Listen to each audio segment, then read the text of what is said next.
they had almost nothing in common. My father and the king. My father is the composer Johann Sebastian Bach. My employer, Frederick the Great, King of Prussia. The one thing they did have in common when they first met, their love of music. My father had devoted his life to the art, and Frederick was an enthusiastic player of the flute. They both loved music, but their personalities could not be more fundamentally different. Frederick was raised in a royal household, the heir to a dynasty of monarchs, while my father came from a family of humble musicians. They were also very different in age when they met. My father was 62 at 62, and Frederick was a mere 35. My father's taste in music, befitting his age, is traditional. He is a master of sacred music in a learned style. Frederick's taste in music tends towards the new and fashionable secular music, the French term, the style galant. My father is a devout Lutheran householder with 20 children from his 2 wives. Frederick, although married for political reasons, is childless. He prefers the company of men, and he holds all religions equally in contempt. My father speaks and writes in German, whereas my king, like many other sovereigns, prefers to speak and write in French. Because of my father's reputation as a composer, my king eagerly anticipated his visit, whereas my father was reluctant to accept the invitation. He finally agreed to visit, largely so he could meet my new wife and his new grandson. He brought my older brother Friedemann along in hopes that he might benefit from meeting the king. The Prussian newspapers even reported on my father's visit. One hears from Potsdam that last Sunday the famous Kapellmeister from Leipzig, Herr Bach, arrived at the castle. His august self Frederick went at Bach's entrance to the so-called fortepiano, condescending also to play in his most august person and without any preparation, a theme for Kapellmeister Bach, which he should execute in a fugue. This was done so happily by the aforementioned Kapellmeister that not only His Majesty was pleased to show his satisfaction thereat, but also all those present were seized with astonishment. Herr Bach found the theme propounded to him so exceedingly beautiful that he intends to set it down on paper as a regular fugue and have it engraved on copper. My father later sent King Frederick his fully engraved response to their meeting, which he called a musical offering.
My grandfather was the director of the town band in Eisenach, and he played regularly at the Duke's court, so my father had his earliest musical training at home.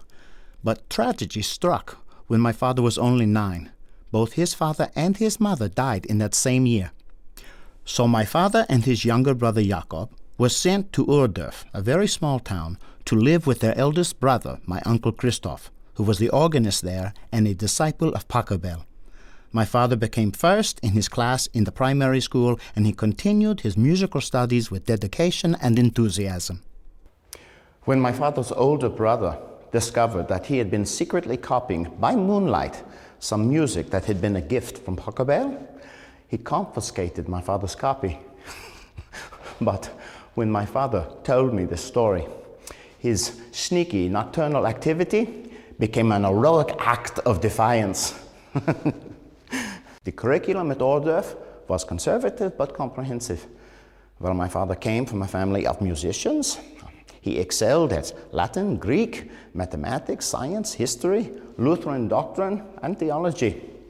He learned to play the organ and harpsichord at home from his brother, and by the age of 14 had achieved a technical mastery far beyond his years. And so, 10 days before his 15th birthday, my father set out on foot to his new school in Lüneburg, some 200 miles to the north. On a musical scholarship to Lüneburg, he attended St. Michael's, where he sang in the choir and spent many hours studying the differences between French and Italian music. He also taught himself to read both languages. My father started his career in Arnstadt as town organist, with a reference from the mayor, who was a distant relative. The mayor's niece, Maria Barbara, who later became my mother, lodged in the mayor's house down the hall from my father. Although my father enjoyed a high salary and light workload, he was young and had a hot temper. Several of his older students were unruly and disengaged from their musical training. The town council once reprimanded my father for drawing a dagger to defend himself against an enraged bassoonist who attacked him in a tavern. The bassoonist claimed that my father accused him of sounding like a bleating goat. I'm sure he probably did. The town council also claimed that my father introduced strange variations to the Sunday chorale and that he confused the congregation by it. Oh, they also asked by what right he entertained a strange young maiden in the choir loft. I'm sure this was probably my mother, yeah. But his gravest violation was to request a 4-week leave and instead take a 4-month trip, again on foot, to Lübeck, where my father attended concerts here in the Marienkirche, directed by Dietrich Buxtehude, the famous organist and composer. He was my father's musical hero at the time, but when my father returned to Arnstadt 2 months late, he needed to look for employment elsewhere. He went briefly to Mühlhausen, where he married my mother and where he wrote his first great church cantatas. Unfortunately, they were too modern for the pietist traditionalist in Mühlhausen, and my father soon accepted a new position as court organist in Weimar. When they arrived in Weimar in 1708, my father was only 23 and my mother was 24, and pregnant with my older brother Friedmann. The years in Weimar were happy and very busy for my father. He wrote most of his organ music there, as well as about 100 cantatas. His musical resources were considerable. He had access to the full-time professional court musicians and singers and was able to experiment in musical styles, French and Italian. He began to study the violin concertos of Vivaldi and to absorb the drama of Vivaldi's style into his own music. He and my mother were very happy together. 6 children in 8 years, myself included.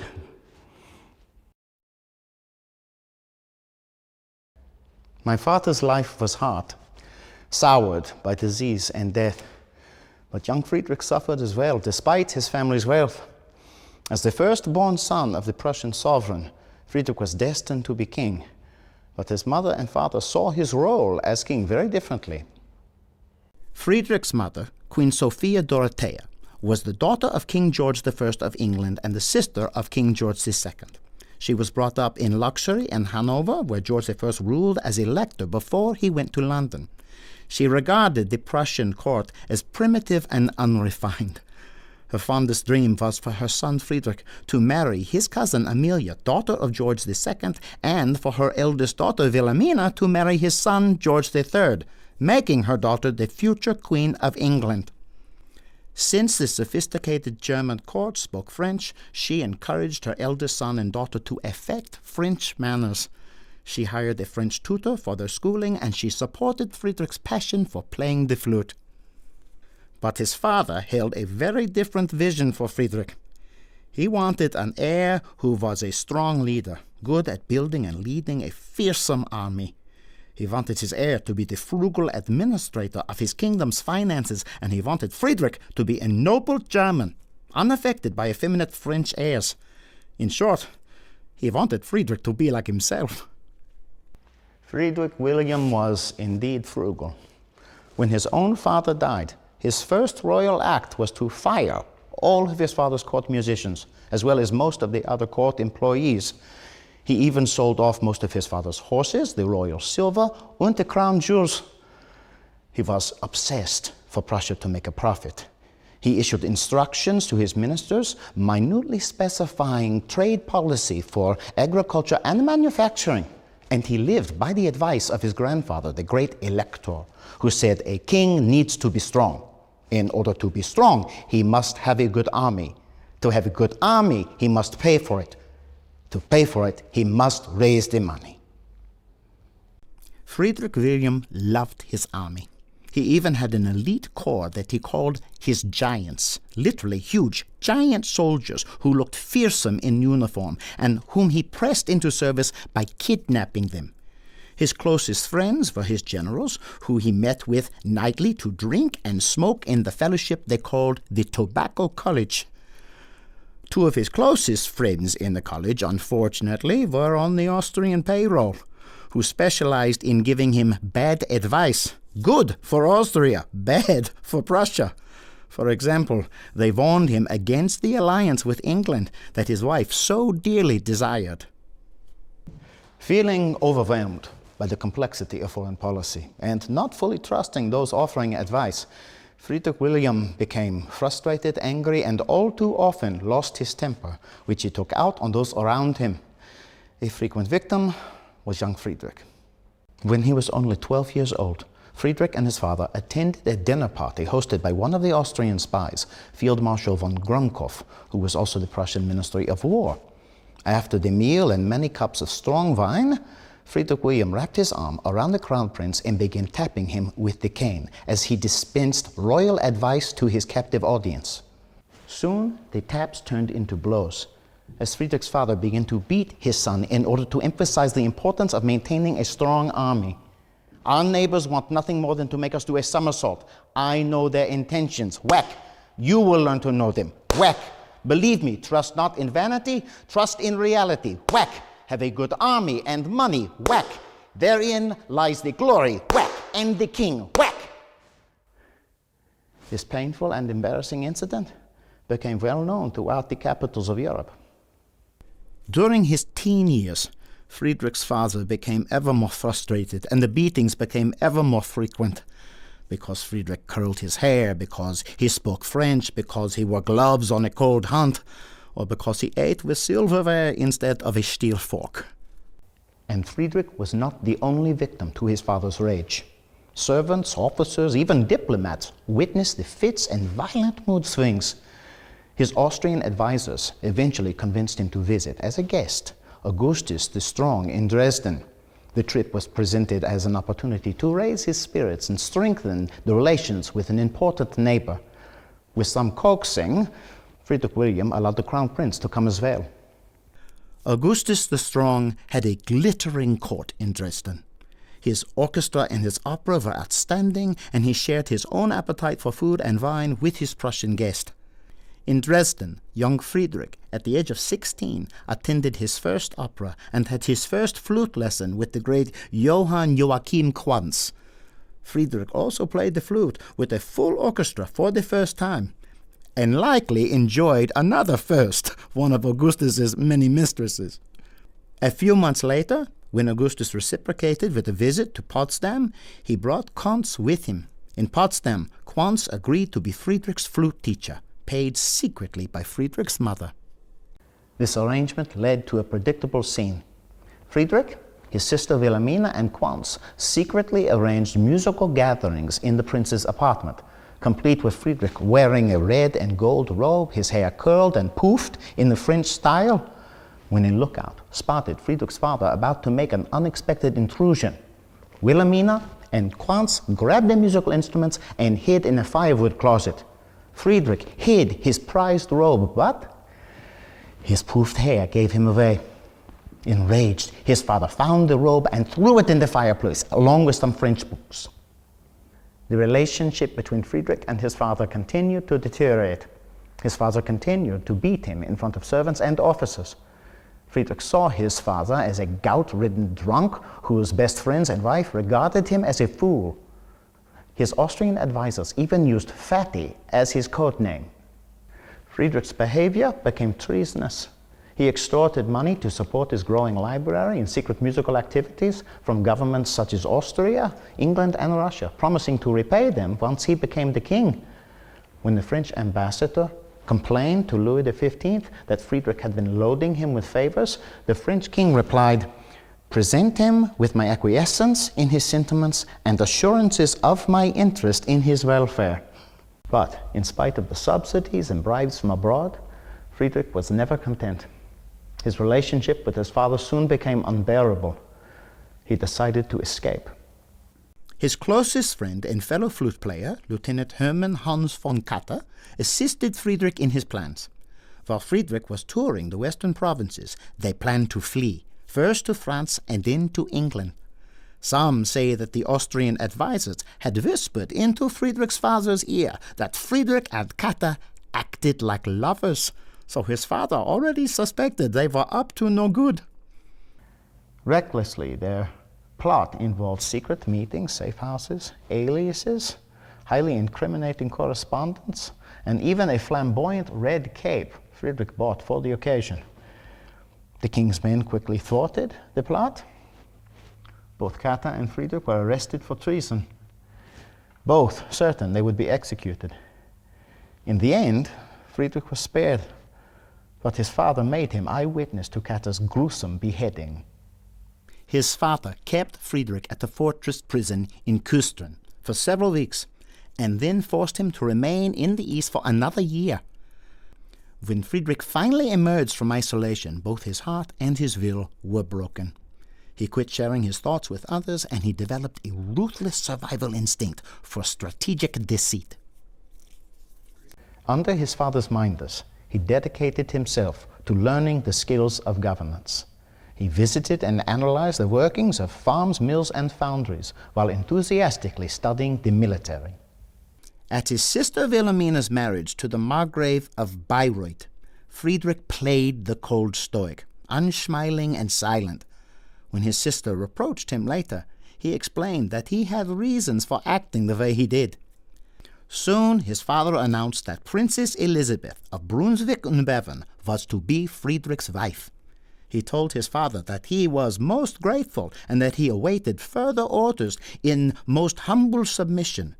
But he told others that if forced to marry, he would abandon the princess to her own home and court in Berlin as one more unhappy princess in the world.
After Friedrich married Elizabeth, he was 21, she was 18, they settled here at Rheinsberg, where they spent 4 happy years while Friedrich waited to assume the throne. But these were among the worst years of my father's life. Let me explain. My father had expected a promotion to Kapellmeister at Weimar, but instead, the Duke of Weimar chose the old Kapellmeister's son. Hurt and insulted, my father accepted the position of chamber composer to Prince Leopold of Cöthen. The Duke of Weimar was so upset by my father's resignation that he imprisoned him for 4 weeks for too stubbornly forcing the issue of his own dismissal. My father even received a dishonorable discharge from Weimar. In Cöthen, my father's duties changed considerably. Since the court was Calvinist, his work did not include writing Lutheran cantatas. Rather, he concentrated on chamber music to please the prince, suites and inventions for the harpsichord, solo and trio sonatas, and also concertos. He wrote the Brandenburg concertos at that time. The prince was so pleased that he sometimes asked my father to accompany him on his diplomatic travels. After one such excursion in 1721, my father returned to find that my mother had died. 6 months later, his older brother Christoph, who had raised him, also died. And the following year, his younger brother Jakob, who had gone with him as an orphan to live with Christoph, died as well. Despite such great loss, my father remarried.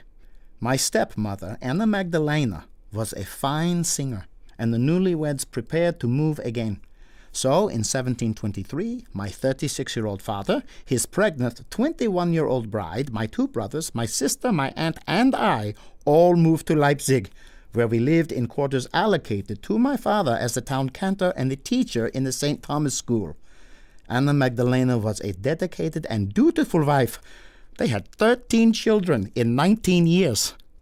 Our small house was a beehive and just as full of life. Any master of music who passed to Leipzig was sure to seek my father out and play for him. My father's students and assistants boarded with my family so that as many as a dozen of us lived in an 800 square foot apartment with 1 unheated bathroom. We often gathered for house concerts in our living room, which was heated on the 2nd floor. Fortunately, my father had a private composing room where he would shut himself away at night with his pen and ink, manuscript paper, theology books, and his bottle of brandy. By promising to marry, Friedrich won the freedom to establish his own household and to lead his own regiment. While architects and masons refurbished a splendid chateau on a picturesque lake in Rheinsberg, Friedrich lived in Neuruppin with his regiment and his growing band of musicians. As part of his wife's dowry, the outstanding composer Karl Heinrich Graun became his new Kapellmeister. The musicians also included Quantz and myself. The Bender brothers, Franz and Johann, soon joined us from Dresden, and Graun's own brother, Johann Gottlieb, served as our concertmaster. When we played together, Friedrich seemed happy and at times filled with joy. I am proud of my position as harpsichordist to Friedrich. I know it pleases my father, but I would like to be more fully challenged. Although I am well paid, my chief responsibility is to accompany the singers. I would wish to serve my king as a composer, but he prefers the compositions of Quantz and Graun. I was fortunate to be the son of a talented musician who trained me well, but I have pursued my own interest in the newer styles and genres. While I could compose music indistinguishable from my father's, I can also make music that no one would mistake from anyone other than myself. My only hope is that one day my king may more fully appreciate my talents. Here at the palace at Rheinsberg, Friedrich was able to lead a double life. On the one hand, he worked at mastering the military arts and obtaining a firm grasp on European politics. On the other hand, he took ample time to enjoy his musicians, his books, his conversations, and most especially his correspondence. Friedrich was a compulsive letter writer. During his leisure, Friedrich continued to read, and he thought of himself as a man of the Enlightenment. Friedrich wanted to challenge everything, to take nothing on faith and believe nothing that was not reasonable and observable. He devoured the writings of Leibniz and particularly loved the works of Voltaire. In 1736, he even sent a personal letter to Voltaire flattering him as combining the wisdom of a philosopher, the talents of a historian, and the brilliant imagination of a poet. Voltaire must have been immediately impressed by Friedrich's keen insight. Friedrich also loved enlightened conversation. Two of his favorites for dinner were the dashing Count Francesco Algarotti and Friedrich's long-term companion Count Dietrich von Keyserling, whom his sister had described as a debauched poet and nothing more than a walking encyclopedia. Some say that both of these companions were much more than just friends. When his father died in the spring of 1740, Friedrich was determined to become a great king of Prussia. Because he wanted Prussia to become culturally enlightened, he invited eminent writers and scientists, philosophers to join the Prussian Academy, both for intellectually stimulating companionship and for the aura of enlightenment they would project throughout Europe.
My father's first years in Leipzig were very productive. He composed 5 full-year cycles of church cantatas, about 300 in all, as well as the St. John and St. Matthew Passions. But, despite my father's hard work, he felt underappreciated.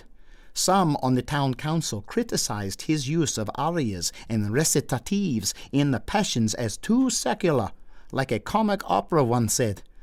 The council also criticized him for performing at Zimmermann's Coffee House so that he and his students in the Collegium Musicum could earn some extra money for performing cantatas, sonatas, and concertos. His way of dealing with the council was finally to go directly to the Elector of Saxony, Augustus the Strong in Dresden, remember, and plead his case.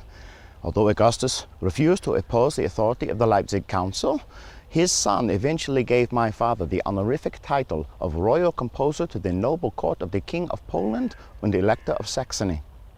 The Leipzig Council continued to criticize my father for being incorrigible and having little inclination to work. Although some on the council wanted to see my father fired, they merely humiliated him by reducing his salary. My father's struggle with the council was not his only problem. He also fought with the young rector, Johann August Ernesty, who was 22 years younger. The disagreement was over who possessed the authority to appoint my father's teaching assistant, my father or the rector of St. Thomas. Of course, the council sided with the rector. But of course, whoop, my father went over their heads.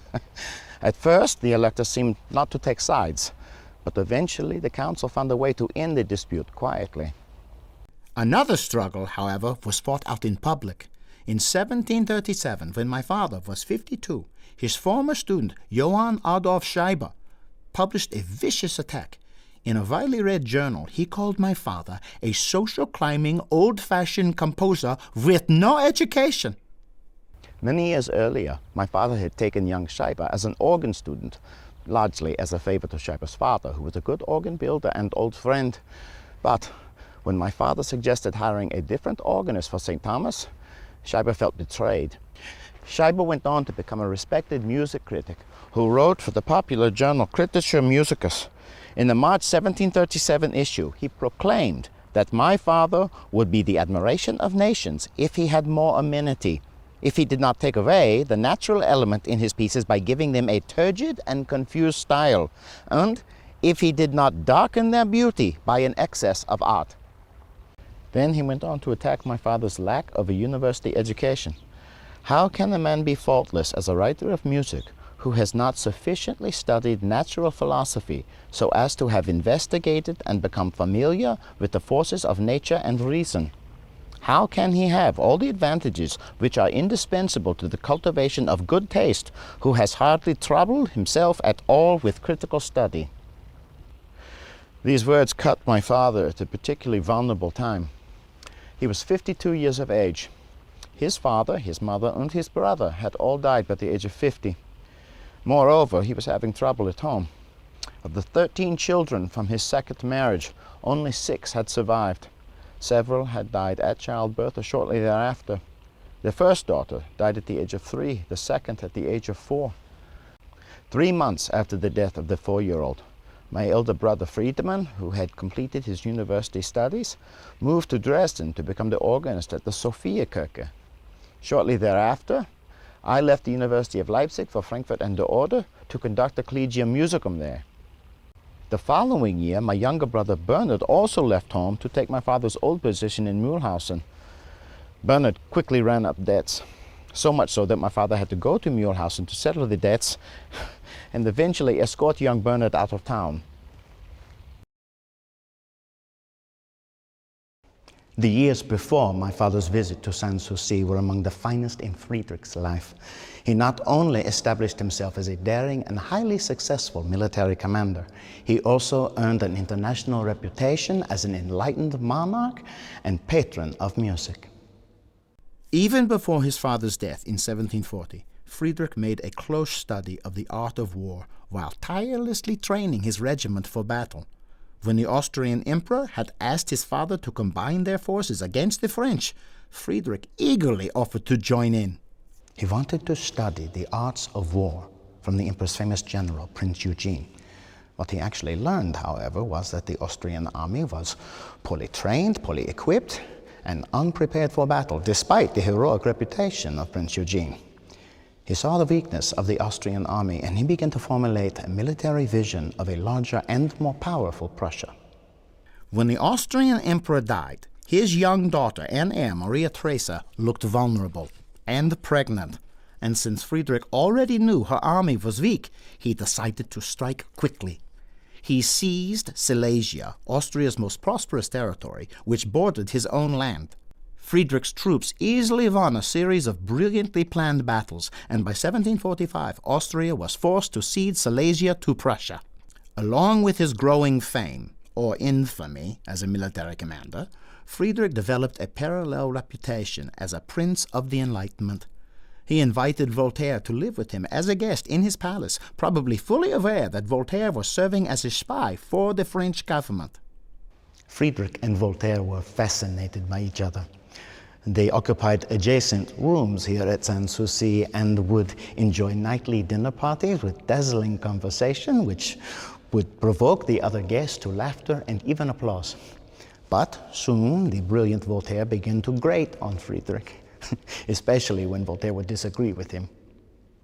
One evening, when the conversation turned to teasing him about his beloved niece, Mademoiselle Denis, Voltaire blew up and stormed out of the dining room. Soon after, he returned to Paris. But despite losing Voltaire, Frederick continued to develop the musical arts of Prussia.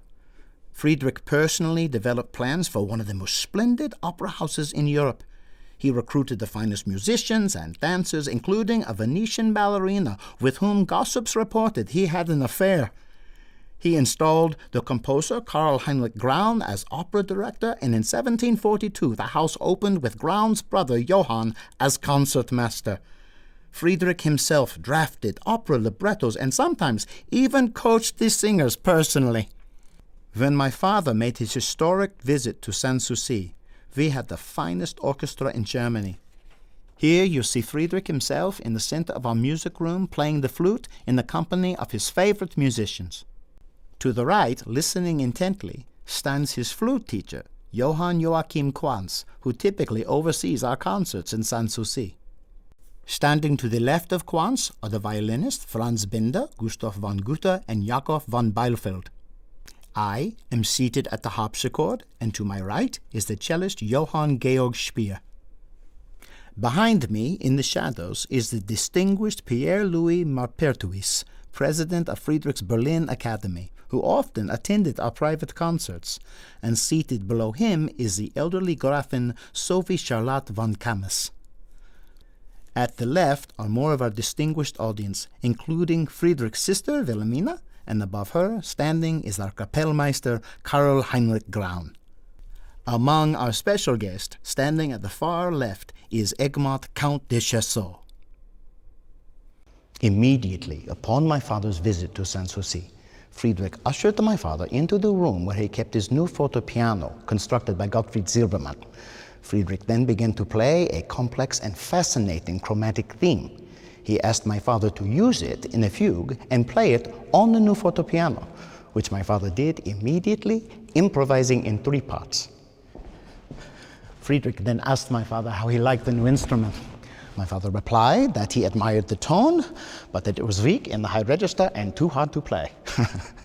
Even so, Frederick requested a 6-part fugue. My father declined, but promised to send one fully engraved along with his trio sonata and a flute part for Frederick himself. This was my father's musical offering to Frederick the Great.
you.